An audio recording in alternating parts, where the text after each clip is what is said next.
오늘 하나님의 말씀은 요한복음 5장 30절에서 47절까지 말씀입니다. 요한복음 5장 30절에서 47절까지 말씀을 같이 함께 합독하도록 하겠습니다.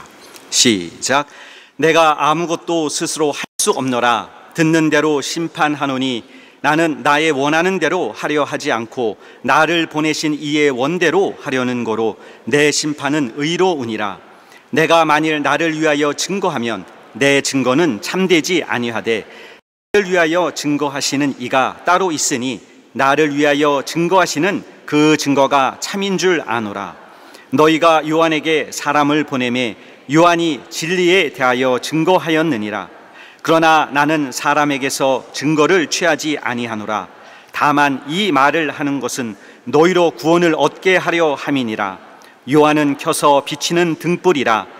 너희가 일시 그 빛에 즐거이 있기를 원하였거니와 내게는 요한의 증거보다 더 큰 증거가 있으니 아버지께서 내게 주사 이루게 하시는 역사, 곧 나의 하는 그 역사가 아버지께서 나를 보내신 것을 나를 위하여 증거하는 것이요 또한 나를 보내신 아버지께서 친히 나를 위하여 증거하셨느니라. 너희는 아무 때에도 그 음성을 듣지 못하였고 그 형용을 보지 못하였으며 그 말씀이 너희 속에 거하지 아니하니 이는 그의 보내신 자를 믿지 아니함이니라. 너희가 성경에서 영생을 얻는 줄 생각하고 성경을 상고하거니와 이 성경이 곧 내게 대하여 증거하는 것이로다. 그러나 너희가 영생을 얻기 위하여 내게 오기를 원하지 아니하는도다. 나는 사람에게 영광을 취하지 아니하노라. 다만 하나님을 사랑하는 것이 너희 속에 없음을 알았노라. 나는 내 아버지의 이름으로 왔음에 너희가 영접지 아니하나 만일 다른 사람이 자기 이름으로 오면 영접하리라. 너희가 서로 영광을 취하고 유일하신 하나님께로부터 오는 영광은 구하지 아니하니 어찌 나를 믿을 수 있느냐? 내가 너희를 아버지께 고소할까 생각지 말라. 너희를 고소하는 이가 있으니 곧 너희의 바라는 자 모세니라. 모세를 믿었다면 또 나를 믿었으리니 이는 그가 내게 대하여 기록하였음이라. 그러나 그의 길도 믿지 아니하거든 어찌 내 말을 믿겠느냐 하시니라. 아멘. 하나님이 우리를 구원하시기 위해서 주신 가장 중요한 장치 중에 하나는 성경입니다. 성경으로 인하여 여러분과 내가 결국 구원을 얻게 되는 그런 놀라운 축복을 얻었습니다. 또한 여기서부터 하나님은 성경을 통하여서 우리의 영생의 길을 인도해 주고 계십니다. 그러면서 우리는 성경을 통하여 늘 하나님의 위로하심을 또한 힘입게 되고 또 그의 인도를 의지하기 때문에 행복한 우리 신앙생활을 해나갈 수 있게 되는 것입니다. 그런데 만약에 우리가 신약 성경의 권위만을 인정할 뿐 구약 성경을 조금 무시한다면 어떻게 될까요? 사실 우리 중에 적지 않은 성도들이 그러한 자세를 갖고 있습니다. 그런데 이것은 주 예수께서 가지셨던 자세와 완전히 반대의 것을 갖는 것입니다. 예수님이 행하셨던 일이나 또 그가 하셨던 말씀은 절대적으로 구약 성경에서 대부분이 나왔습니다. 주님은 철저하게 구약 성경에 기록된 말씀들을 맞추어서 말씀하셨고 또 많은 부분을 인용을 하셨고 또 성경 여러 곳에 언급되어 있는 그 내용에 맞추어서 자신의 행위를 또한 이루셨습니다. 말하자면 예수께서는 공생의 기간 동안에 구약의 말씀에 매우 철저하게 맞추어서 사셨던 것입니다. 한마디로 그는 구약 성경에 의하여 사셨습니다. 그리고 구약 성경을 생활의 지침으로 삼으셨던 것이죠. 그에게는 성취하려는 의도가 있었습니다. 그는 구약의 예언된 말씀을 성취하시는 분입니다. 그렇게 함으로써 인류 전체의 역사를 통해서 하나님이 이루시려는 구원의 계획을 그가 실제로 본격적으로 진행하시고 마침내 그 계획을 성취해 내시는 일을 하셨습니다. 그러므로 우선 얼핏 보더라도 구약은 인간을 구원하려는 하나님의 뜻을 또 약속을 담은 책입니다. 또 두 번째로 구약은 우리의 구원을 담당하실 그리스도 예수님을 이후의 사람들이 계속 발견해낼 수 있도록 그의 정체를 풀어서 펼쳐놓은 하나의 힌트를 모은, 그를 찾는 힌트를 모은 책이라고 볼 수 있습니다.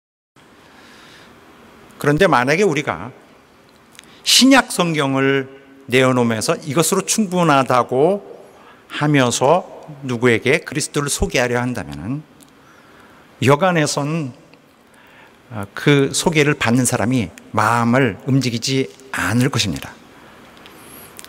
특히 유대인들은 어떨까요? 우리가 신약 성경을 내어놓고 그들에게 그리스도를 소개해야 한다고 하면은 완전히 그냥 창피만 당하고 무시당할 수 있습니다. 하지만 우리가 그렇게 유대인들에게도 전도할 것을 감행해 볼 수 있는 것은 구약 성경이 함께 있기 때문입니다.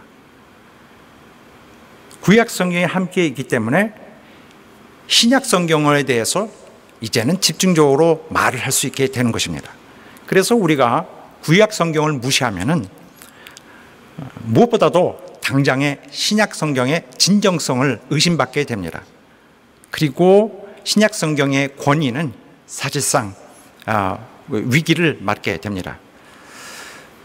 우리가 구약 성경을 무시하고 신약 성경만 보라고 이렇게 하고 신앙을 갖기를 요구한다면 이것은 그야말로 그렇게 요구를 받는 사람에게는 이유도 모르고 강제로 그냥 믿으라고 억지를 당하는 것으로밖에 볼 수 없습니다. 자, 가끔 영화를 보면은 TV에서 나오는 영화를 볼 때 혹은 어떤 소설책을 볼 때 이 절정 부분 끝에 얼마 남지 않은 거기부터 보면 어떨까요? 중요한 부분 봤으니까 전체를 다 본 것일까요? 그렇지 않습니다. 전혀 이해가 안 됩니다. 이 전체 스토리가 어떻게 되는 거지 이해가 안 갑니다. 소설도 마찬가지일 것입니다. 신약은 단지 어떤 전체의 스토리의 하나의 클라이맥스에 불과합니다. 마지막 부분이죠. 자, 우리는 그 마지막 부분만 따로 분리해 놓고 왜 주님이 이런 말씀을 하셨는지 또 왜 그런 행동을 하셨는지를 그 자체로 알 수 없습니다. 정말 왜 그렇게 하셨는지 중구난방으로 다른 해석을 할 것입니다. 자, 주님이 하신 말씀이나 행동은 주님이 당시에 발생한 그 상황에 따라서 그때그때 하신 것이 아닙니다. 그렇게 믿고 있다면 잘못 보고 있는 것입니다. 주님이 하신 말씀, 또 주님이 행동하기로 결정하여 취하신 것들은 임의로 그때에서 어떻게 하지? 상황에 이렇게 한번 해볼까 하고 하신 것이 아니라, 이것은 이미 구약시대 때 그가 그렇게 하시리라고 예고되었던 상황을 맞추어서 하신 것입니다. 그러므로 우리가 그의 행동을 볼 때 특별한 일 아니구나, 왜 저렇게 행동하셨구나 하고 넘어갈 일이 아니라 신중하게 보고 무게 있게 받아들여야 합니다. 왜냐하면 그의 하신 말씀, 그의 하신 행동은 구약 성경의 어떤 상황에서 이미 기록되어 있습니다. 그래서 우리가 양쪽 상황을 함께 살펴봐야 합니다. 양쪽을 보면은 양쪽을 보지 않고 보았을 때와 많이 다릅니다. 양쪽을 보게 되면 비로소 주께서 왜 그런 말씀을 하셨고 또 혹은 그런 행동을 하시게 되었는지에 대해서 훨씬 분명해집니다. 구약 성경을 무시하면은 우리 그리스도인들이 우리의 그리스도를 유대인들에게 소개할 수 없어요. 우리가 믿는 그리스도라고 믿는 하나님의 예수님에 대해서 유대인들에게 그 예수님 당신들의 메시아요 라고 설득할 길이 없습니다. 구원은 원래 유대인으로부터 시작됩니다. 이것이 하나님의 정하신 뜻인데, 예수가 메시아라는 증거를 내놓지 않으면, 그리스도 교회의 복음 전도도 시작을 할 수 없습니다. 그저 믿으라고 억지로 주장을 하는 것일 뿐, 신약 성경만 아무리 강조해봤자 이 더 중요한 문제를 해결하지 않고는 누구도 예수를 믿게 할 수 없습니다.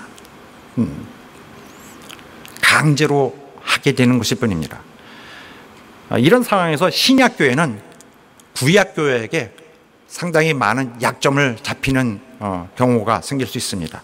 왜냐하면 부실한 증거를 가지고 억지로 자기들의 주장만을 고집하는 것이 될 것이기 때문입니다. 사도들이 주님을 인정하고 따랐습니다. 주님을 결정적으로 인정하고 따르게 된 이유는 바로 예수님이 하신 말씀과 행하신 일이 구약 성경의 내용과 결코 불일치되는 것이 하나도 없었다는 점입니다.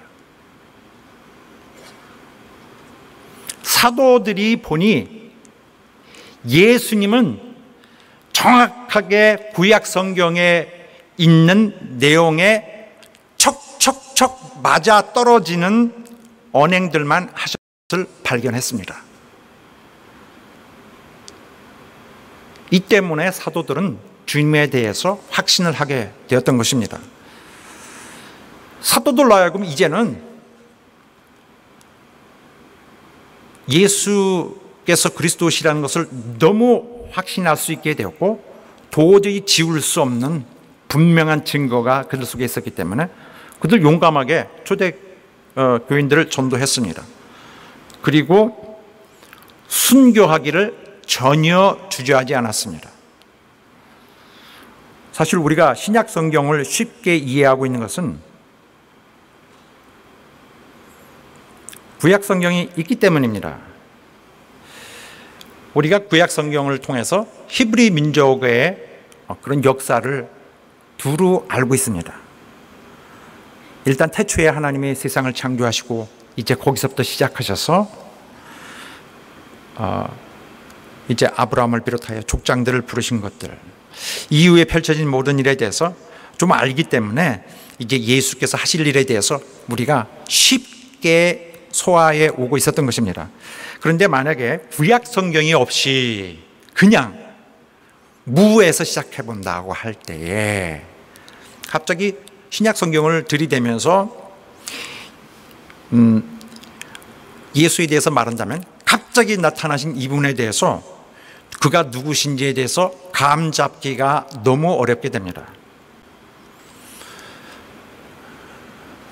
마가복음의 경우는 예수님께서 30이 되신 후에부터 기록이 되어 있어요. 공생에 시작하실 때부터. 이분은 도대체 어디 계셨다 나온 분인가 하고 누구든지 의아해 할 것입니다. 그러나 우리가 의아해하지 않는 것은 구약 성경에 나와 있는 하나님 주신 지식에 이미 익숙해 있기 때문입니다. 우리가 옛날에 두꺼운 성경을 가지고 다니면서 무겁고 부피가 있어서 좀 부담스러웠습니다. 그런데 부담스러운 것만큼 권위는 상당히 있었던 것 같아요. 신약 성경의 두께는 이만큼밖에 되지 않는데 구약 성경 상당히 두껍습니다. 그래서 어떻게 보면은 이만큼만을 열심히 읽기 위해서 나머지 상당의 부피가 또 무게가 되는 것을 함께 들고 다녔는데 사실 이 권위는 구약 성경에서 오는 것으로 봐도 무방합니다. 이 구약 성경이 함께 붙어 있기 때문에 신약 성경이 빛이 나는 것입니다. 왜냐하면 우리가 어디를 성경을 가지고 내어 보여도 누구에게 부끄럽지 않은 것은 이미 수천 년 전부터 하나님이 기록하도록 그가 택하신 자들로 통해서 기록하도록 하신 당신의 말씀이기 때문에 또한 그 말씀이 바로 신약에 묘사되어 있는 그분의 인격에 대해서 미리 말해 왔기 때문입니다. 또한 우리가 구약 성경이 없으면 당장 문제가 생기는데 구원에 대하여 이해할 길이 없습니다. 구원이 뭐지? 왜 필요한지를 전혀 이해할 수 없게 됩니다.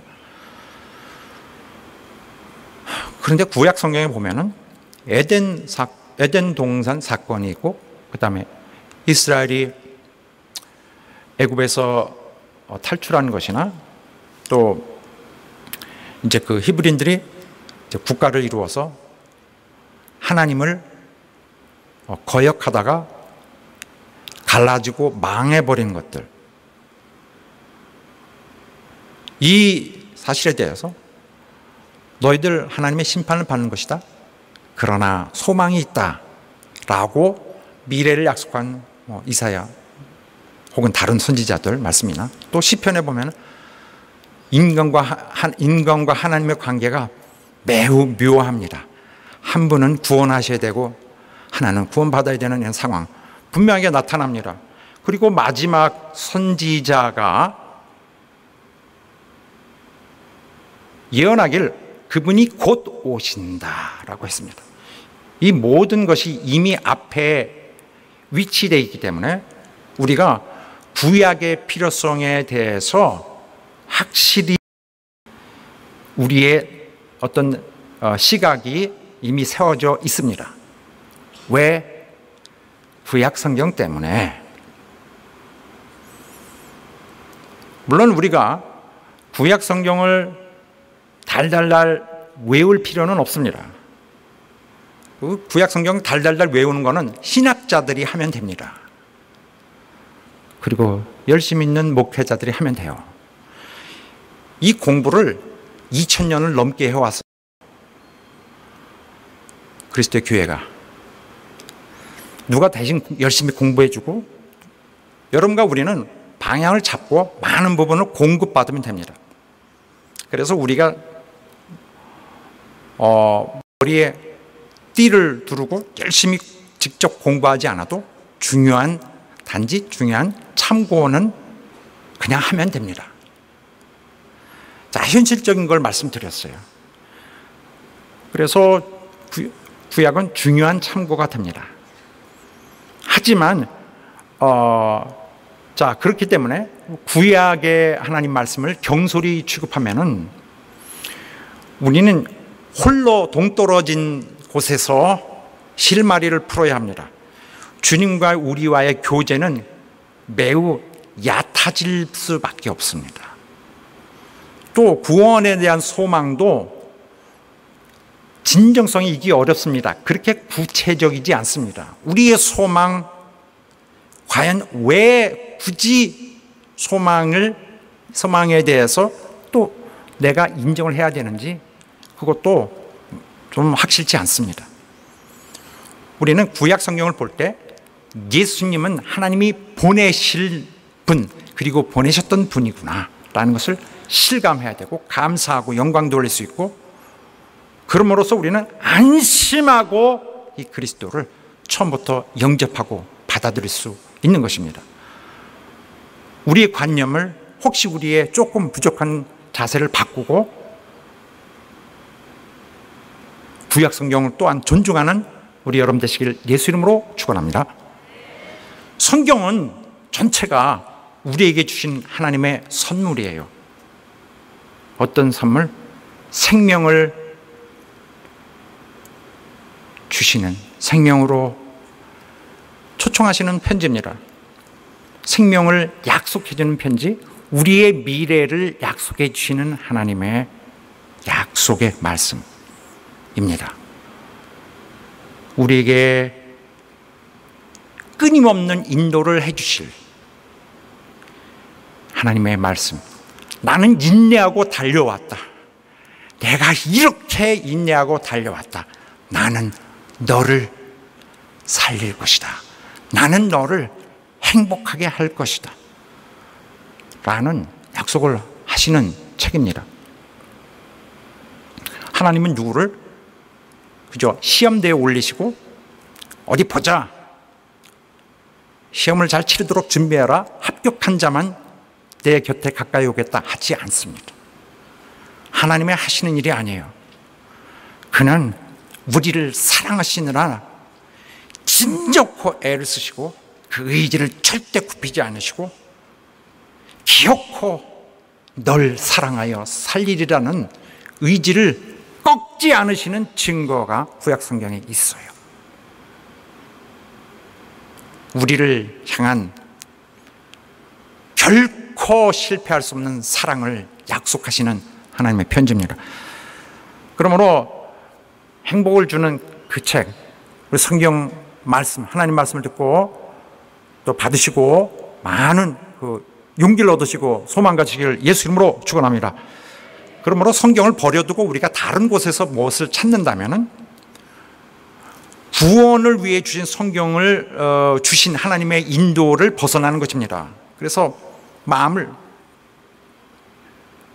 이 만족을 가지려고 해도 할 수 없습니다. 성경에 충실한 것이, 그리고 구약 성경에도 존중하는 마음을 갖는 것이 우리의 구원의 여정을 하나님의 뜻대로 온전하게 가는 것입니다.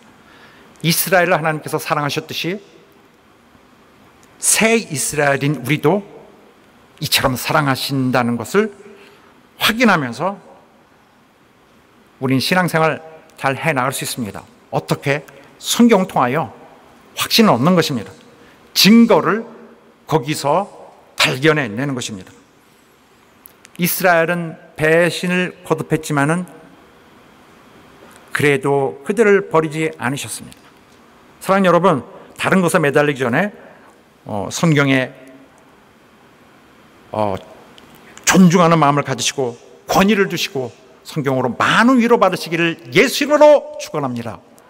할렐루야!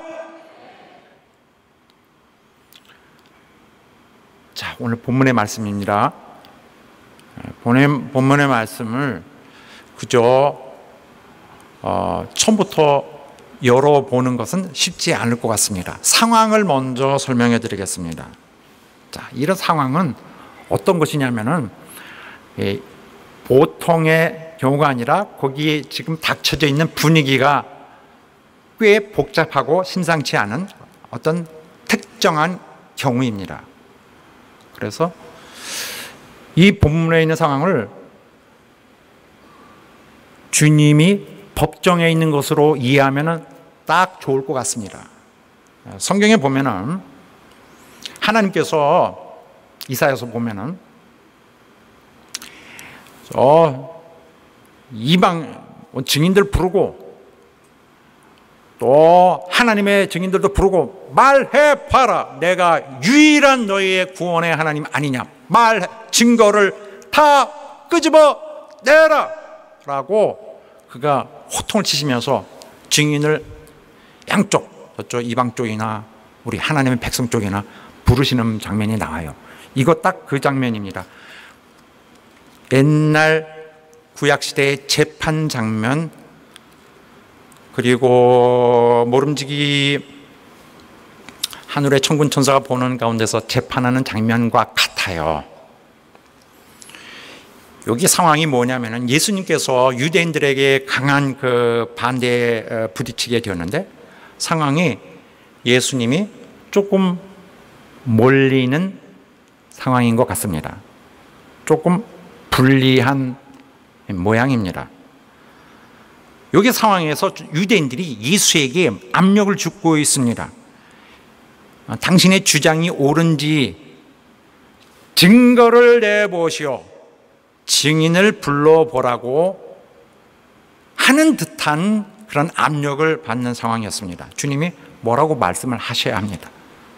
이때 주님은 좋다. 나를 위하여 증거하시는 이가 있으니 그를 증인으로 나는 부르노라 라고 말씀하시게 됩니다.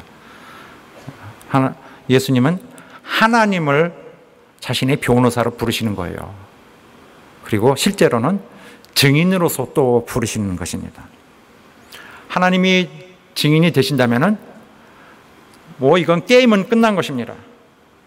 다만 문제는 그들이 하나님을 볼 수가 없고 하나님을 들을 수가 없기 때문에 예수님의 주장을 믿지 않을 것입니다. 그래서 주님은 그들이 이해할 수 있는 증거, 그 프루프라는 증거가 아니라 테스트머니, 누가 증거를 진술하는 거, 믿는 걸 진술하는 걸 말하는 건데, 눈에 보이는 증인이 나와야 합니다. 그래서 주님, 좋다. 너희들이 하나님을 보지 못하지만은 그렇다면 너희들이 보이는 증거를 보이겠다. 자, 다 하나님에게서 온 증거들이다. 첫째, 침례 요한. 두 번째, 내가 행한 표적. 세 번째, 성경 말씀. 이렇게 내놓고 주께서 그 증거를 펼치시니까 유대인들이 갑자기 할 말이 없어지면서 쪼그라듭니다. 그래서 이 사건을 통하여 오히려 주님의 결백이 드러나고 유대인들이 도리어 유죄 판결을 받는 이런 상황으로 바뀌는 내용입니다. 자, 주께서 우리가 내 임의로 일하는 것으로, 내가 내 임의로 일하는 것으로 생각하고 있는데 내 뒤에는 하나님이 계시다. 내가 아무것도 스스로 할 수 없노라. 듣는 대로 심판하노니 나는 나의 원대로 하려 하지 않고 나의 보내신 이의 원대로 하는 거로 내 심판은 의로웁니다.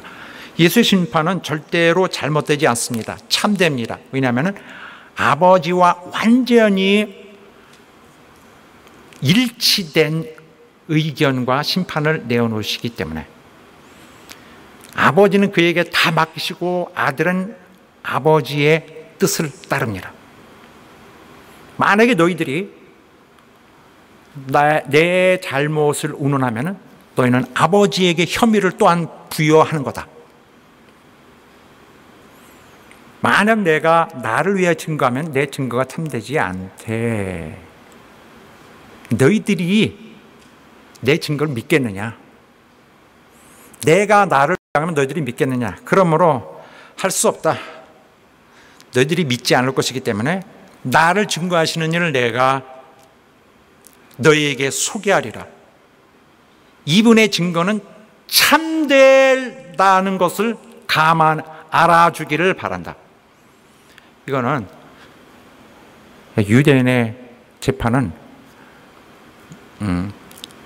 두세 사람의 믿을 만한 증인을 내세워야 그 변호를 허용합니다. 그래서 증인 내세움의 조건, 두세 사람의 성실한 증인. 그래서 예수께서 나 혼자 주장하지 않고 하나님 아버지를 내 증인으로 세우느라.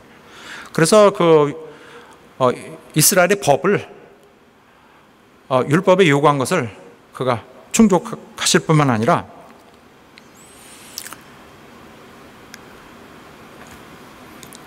아버지를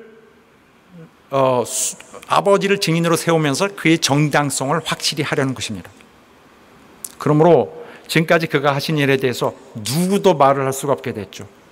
그러나 문제는 그들이 하나님을 보질 못해요. 듣질 못하고 하나님을 느끼지를 못합니다. 그래서 듣지 못하고 보지 못하는구나. 그래서 첫째 다른 증거를 갖고 오십니다. 침례 요한. 왜 침례 요한을 얘기하셨냐면 유대 종교 지도자들이 조사단을 파견해서 이미 침례 요한을 조사를 했습니다. 그래서 너 그리스도냐? 침례 요한이 아니다. 그러나 그리스도는 바로 내 뒤에 오신다. 또 당시에 요한이 그 제자들에게 예수를 향해서 말하길 하나님의 어린 양이라고 했었습니다. 어쨌든 그들은 요한이 너무 큰 자이기 때문에 와서 조사를 했습니다. 오랜 수백 년 만에 나타난 선지자, 첫 선지자. 그러므로 요한의 무게는 대단했습니다. 그리고 그를 두려워했죠. 그의 높은 위치를 인정했지만 아쉽게도 요한이 예수에 대하여 증거한 것은 거절했어요. 신기하게도 그것만. 예수님도 이것을 놀랍게 생각할 수밖에 없습니다. 좋아, 나는 사람의 증거를 취하지 않는다. 이것은 요한의 증거가 그렇게 내게 절대적으로 요구되는 것은 아니다. 그러나 그나마 내가 요한을 언급했던 것은 너희로 그렇게 하여 구원이라도 얻게 하려는 것이다. 자, 요한은 켜서 비치는 등불이라. 요한은 주님과 비교할 수 있는 불은 아니었죠.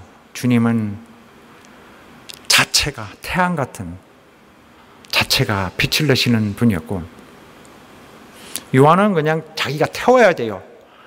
아주 자기를 완전히 다 태워버렸습니다. 죽었어요. 불타는 열정으로 작은 빛에 불과했지만은, 그러나 그 열정은 뜨거워서 사람들이 거기에 몰려들었습니다.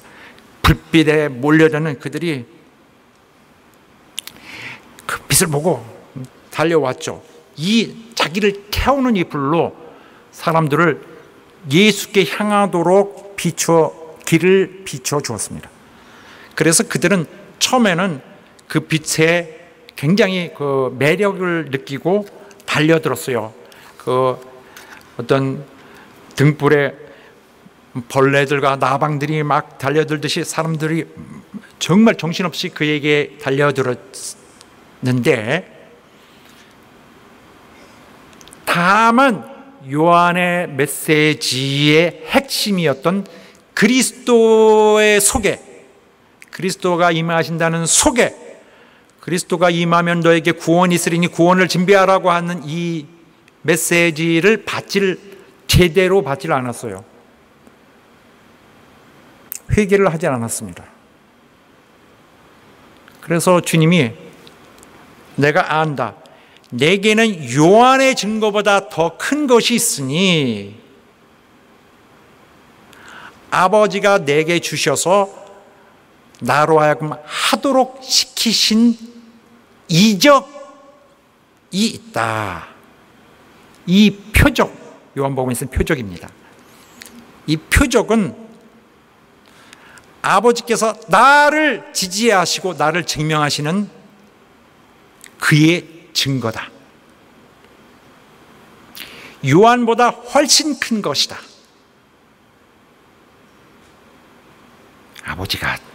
아버지가 나를 위해 그가 증거하시는 것이다. 실제로 주님의 표적은 많은 사람들로 하여금 저분이 그리스도인가 하고 진짜 생각을 하게 만들었어요. 또 니고데모 같은 사람은 신분이 높은 자인데도 불구하고 와서 정말 당신은 하나님께서 온 분입니다, 선생님이라 하고 고백하기도 했습니다. 모든 자들이, 심지어 그의 적들도 다 이것은 인정을 했습니다. 왜냐하면 그가 하신 일은 하나님이 아니고서는 도저히 하실 수 없는 인간의 능력 밖에 있는 것들이었습니다. 그래서 분명히 이건 하나님일 수밖에 없다고 인정하는 것이었고, 그 표적들을 통해서 하나님은 구원의 의도를 드러내셨습니다. 그래서 주님의 표적은 요한의 것보다 요한의 증거보다 훨씬 더 상위권에 있는 권위에 있습니다. 그런데도 만약에 표적을 보았는데도 자기의 자신을 믿음의 그런 순종함으로 이어가지 않는다면 표적을 주신 하나님의 목적이 빗나가게 되는 것이죠. 하나님의 구원의 목적은 실패하게 되는 것입니다. 이어서 주님은 또 다른 증거를 내어놓으십니다. 또 나를 보내신 아버지께서 친히 나를 위하여 증거하셨느니라. 너희는 그 음성을 듣지 못하고 형형을 보지 못하였지만, 이렇게 하면서 설명하셨어요. 이건 무슨 말씀이냐면은, 이스라엘은 하나님의 음성을 들었다는 어떤 긍지가 있습니다. 언제? 모세 때. 옛날 일이죠. 예수님 당시 사람으로 볼 때 옛날인데 자기 조상들은 하나님의 음성을 들었다. 하나님의 모습은 보지도 못했어요. 그런데 예수께서 너희들 긍지 있느냐? 하나님 음성을 들었다는 긍지 있느냐? 주님은 이거 긍지 치지도 않습니다. 웃기지 마라. 너희는 하나님 음성 못 들었다. 너희는 하나님 모양도 보지 못했다. 옛날 일, 옛날에 봤다고, 들었다고. 너희는 하나님 음성 못 들었고 너희는 하나님의 형형 보지 못했다. 왜인 줄 아느냐? 너희 속에 그 말씀이 거하지 않기 때문이다. 너희 속에 그 말씀이 거하지 않으니 너희는 그를 보거나 듣지 못한 것이다. 너희는 그가 보내신 자를 믿지 않기 때문에 그의 말씀이 너희 속에 거하지 않는다. 자, 그들은 구약 성경을 갖고 있어요. 성경을 갖고 있습니다. 그러나 하나님 말씀은 그들에게 없다, 이렇게 하십니다. 하나님 아들을 믿는 자는 그 안에 증거가 있다고 성경이 말합니다. 아들을 믿는 자는 자신 안에 증거가 있어요. 그러나 그들은 예수님을 거절했습니다. 그들 속에 하나님의 아들이 없는 것입니다. 하나님의 말씀이 거하지 않는 것입니다. 성경의 목적은 예수님을 증거하기 위한 것이었습니다. 그런데 예수께서 말씀하시길, 성경에서 너희가 영생을 얻는 줄 생각하고 성경을 상고하거니와, 성경은 사실 내게 대하여 증거하고 있는 것이다. 그런데 너희는 성경에서 생명을 얻는 줄로 잘못 생각하고 있구나. 성경은 그리스도에 대해서 증거하려고 하나님 주신 것으로서 백성들로 하여금 그에게로 향하게 하고 그를 통해서 생명을 얻도록 목적을 가지고 있는 것이다. 구약 성경입니다. 그걸 보고 그리스도로 가게 하려는 것이다. 이들은 영생을 얻으려고 성경을 열심히 필사적으로 연구해야 하고 있었는데 도대체 이게 무슨 말일까? 그들은 성경이 예수에 대해서 말하고 있었다는 사실을 알아차리는 데는 완전히 100% 실패했습니다. 그들은 성경을 공부하는 데는 완전히 광적이었어요. 말씀 한 줄 한 줄, 한 단어 한 단어, 심지어 한 철자까지도 정말 머리에 힘주고 철저하게 공부를 했습니다. 그런데 사실상 아무 효과 없이 껍데기만 공부했던 것이었습니다. 성경은 많은 사람들에 의해서 여러 시대에 또 여러 가지 다른 주제 아래서 쓰여졌지만은 거기에는 인간을 향한 하나님의 구원의 사역을 기록하고 있고 또 결국에는 구원의 마지막, 구원의 일만 남겨놓은, 구원의 성취만 남겨놓은 채로 정말 가슴을 뛰게 하고 멈춰버립니다. 그래서 성경을 상고하고도 구원의 주에 대한 목마름, 기다림이 없다면은 그리스도, 구원하시는 하나님이 보내신 자, 구원하시는 주님을 증거하는 것을 거절하는 것은 성경을 주신 하나님의 의도를 왜곡하는 것입니다.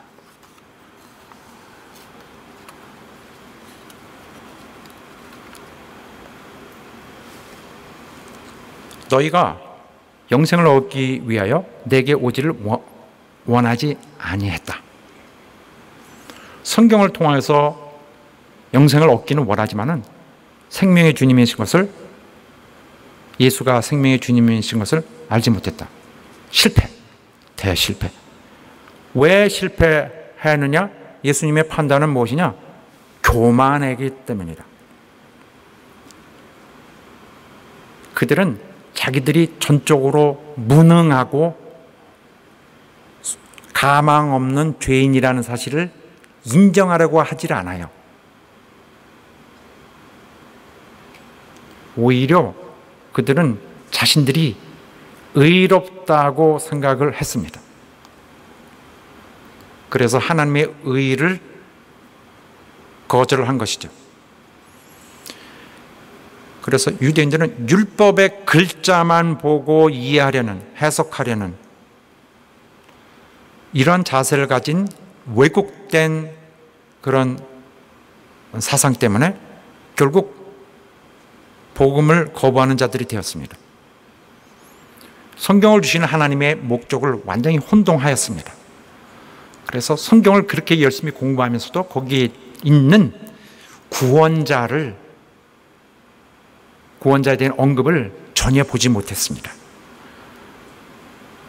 자기 영광을 좋아하는 자는 구원자 그리스도를 만나기 어렵다. 나는 사람에게서 영광을 취하지 않노라. 이 말씀은 나는 굳이 너희들의 칭찬을 원하는 자가 아니다. 내가 38년 된 병자를 고쳤어도 난 너의 찬양을 받기 원치 않는다. 왜냐하면 너희는 하나님을 사랑하지 않고 있기 때문에.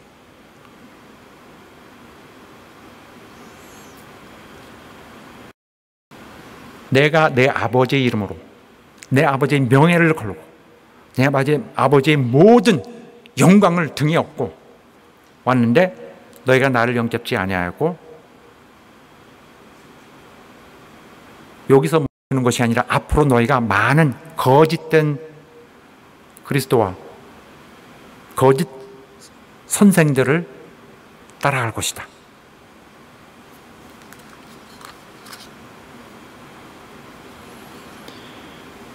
너희가 서로 영광을 취하고 이렇게 말씀하시면서 그들이 예수님을 배척했던 가장 결정적인 이유를 말씀하십니다. 너희가 서로 영광을 취하고 하나님으로부터 오는 영광을 구하지 아니하니 어떻게 나를 믿을 수 있느냐? 너희가 너희 자신들을 위한 영광을 찾고 있는데 어떻게 나를 믿을 수 있느냐? 이것은 물과 불이 어떻게 서로 만날 수 있느냐? 그들은 자신의 영광을 구하는데 혈안이 되어 있어요.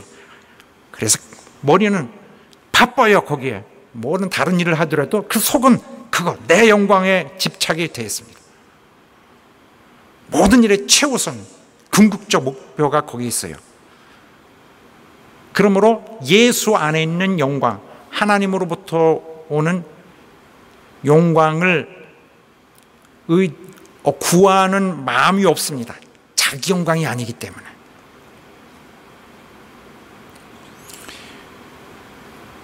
그들은 구원의 주님을 발견할 만한 겸손함이 없다. 구원의 주 그리스도를 만나려면 자신들을 겸손하게 낮춰야 되는데 바로 그래서 주님을 만날 수 없다. 그들은 주님을 만날 수 없고 구원받을 수 없습니다. 자기를 낮추지 않기 때문에.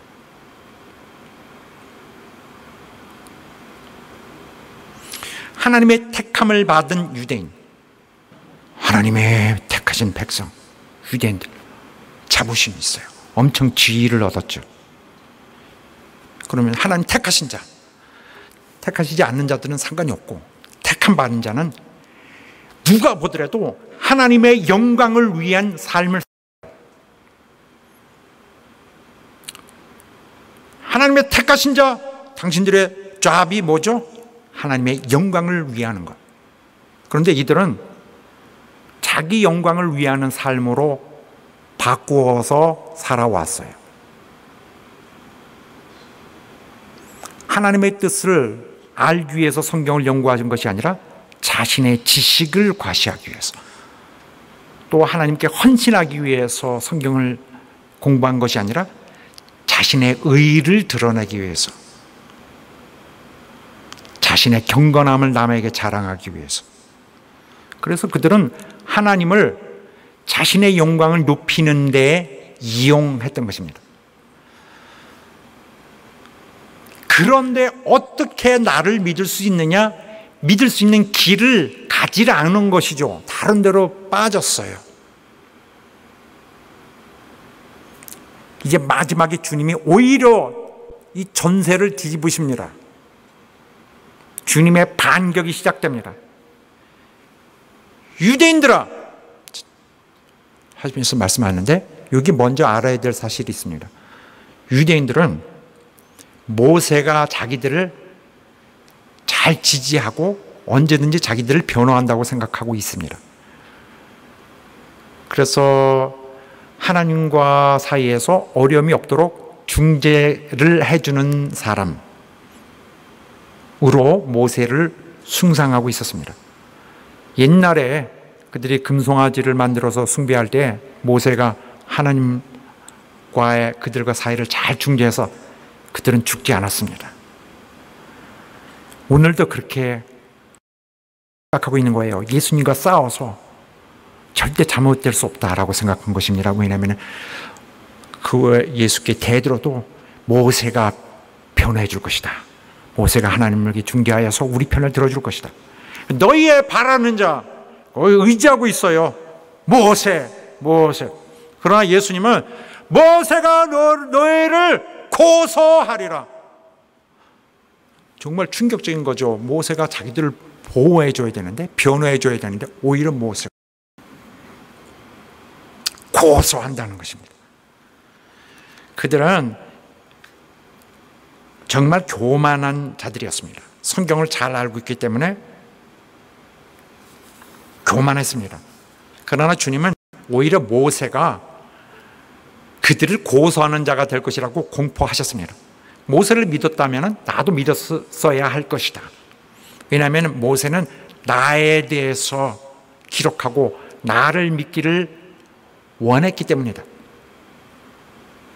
그들은 율법의 목적을 오해했습니다. 율법을 구원의 목적으로 보았어요. 잘못 본 것입니다. 율법은 사람이 완전히 죄인, 가망 없는 향상 불가능한 죄인이다. 완전히 너무 못됐다. 가망 없다는 것을 말하고 있는 것입니다.